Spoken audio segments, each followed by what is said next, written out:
Basanti cookings and village ফুডে সবাইকে স্বাগত জানাই। আজকের আমি কোনো রান্নার ভিডিও নিয়ে আসিনি। রান্নার জিনিস দিয়ে দারুণ স্বাদের একটা লঙ্কার আচার বানিয়ে দেখাবো। এটি গরম ভাতে ও মুড়ির সঙ্গে খেতে খুব দারুণ লাগবে। চলুন কিভাবে বানাচ্ছি আপনাদের দেখাচ্ছি। আমি একটা পাত্র নিয়ে নিয়েছি। পাত্রের মধ্যে আমি বেশ কিছুটা জল দিয়ে দেবো। জল দেওয়া হয়ে গেছে।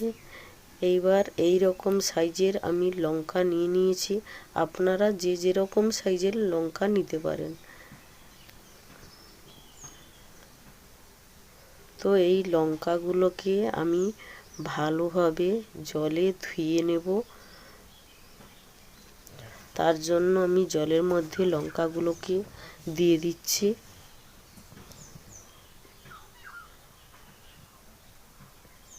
ঠিক এই রকমভাবেই আমি 3-4 বার জল দিয়ে ধুয়ে নেব।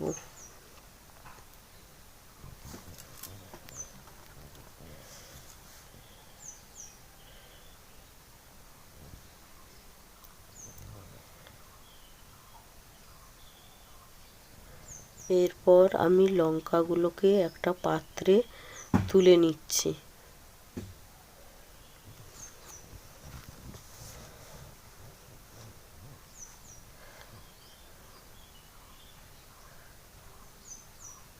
দেখুন বন্ধুরা, সবগুলো লঙ্কা আমি জল থেকে তুলে নিয়েছি। এরপর আরও একটা পাত্র নিয়ে নিচ্ছি। এইবার লঙ্কার বখাগুলো আমি সব ছাড়িয়ে নেব। ঠিক এইভাবে আলাদা করে নিতে হবে।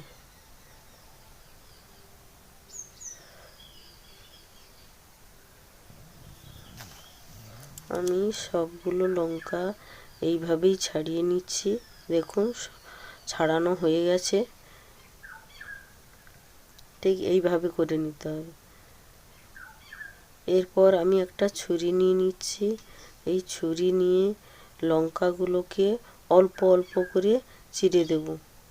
পুরোটা একেবারে চিড়ে দেব না, কারণ একেবারে চিড়ে দিলে লঙ্কার বীজগুলো বেরিয়ে আচারের সঙ্গে মিশে যাবে।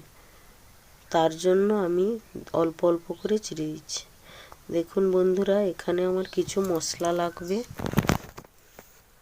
নিয়ে নিচ্ছি কালো সর্ষে, সাদা সর্ষে, মৌরি, জোয়ান, ধনে, তেজপাতা, মেথি, লবঙ্গ, গোলমরিচ, দারচিনি সবগুলোকে আমি ভালো করে ভেজে নেব। এখানে জিরেও আপনারা ব্যবহার করবেন, কারণ আমার জিরেটা রাখা আছে, তার জন্য আমি দিইনি। আর 2টো পাতিলেবু লাগবে।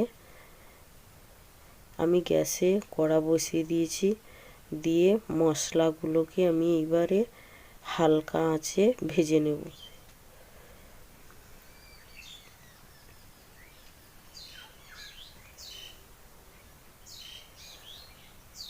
দেখুন বন্ধুরা, আমার মশলাগুলো ভাজা হয়ে গেছে। এইবার একটা আমি পাত্রে রেখে দিচ্ছি। ঠান্ডা হয়ে গেলে এটা আমি মিক্সি করে নেব। আপনারা চাইলে শিলপাটায়ও বেটে নিতে পারেন। তো আমি এখানে মিক্সি করে নিচ্ছি। দেখুন বন্ধুরা, আমার মিক্সি করা হয়ে গেছে।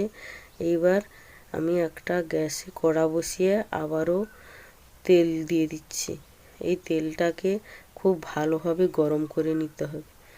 গরম করে নিয়েছি। এইবার আমি একটা পাত্রে ঢেলে দিচ্ছি। যদি ওই গরম কড়ার মধ্যে লঙ্কাগুলো দিই, তাহলে সঙ্গে সঙ্গে লঙ্কার কালারটা বদলে যাবে।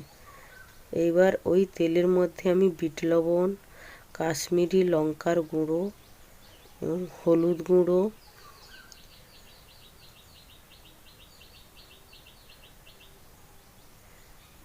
এবং ব্যবহার করব রান্নার লবণ। এইগুলোকে আমি এইবারে ভালোভাবে মিশিয়ে দেব।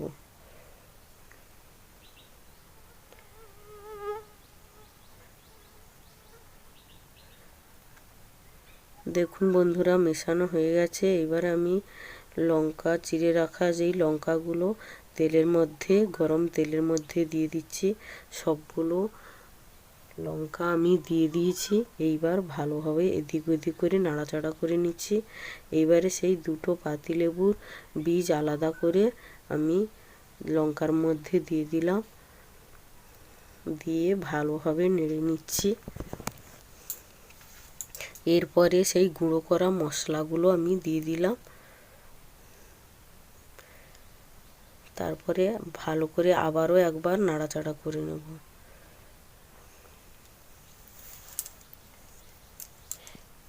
এরপরে আমি একটা কাঁচের পাত্র নিয়ে নিয়েছি। এরপর সেই মশলাদার আচারটাকে আমি সেই জারের মধ্যে ভরে নেব। দেখুন বন্ধুরা, এইভাবে আমি ভরে নিচ্ছি।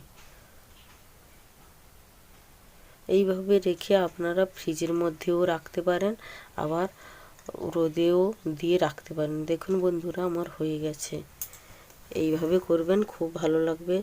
যদি আপনাদের এই রেসিপিটা ভালো লাগে তাহলে লাইক, কমেন্ট ও সাবস্ক্রাইব করতে ভুলবেন না। আপনারা ভালো থাকবেন, সুস্থ থাকবেন। দেখা হচ্ছে পরের রেসিপিতে।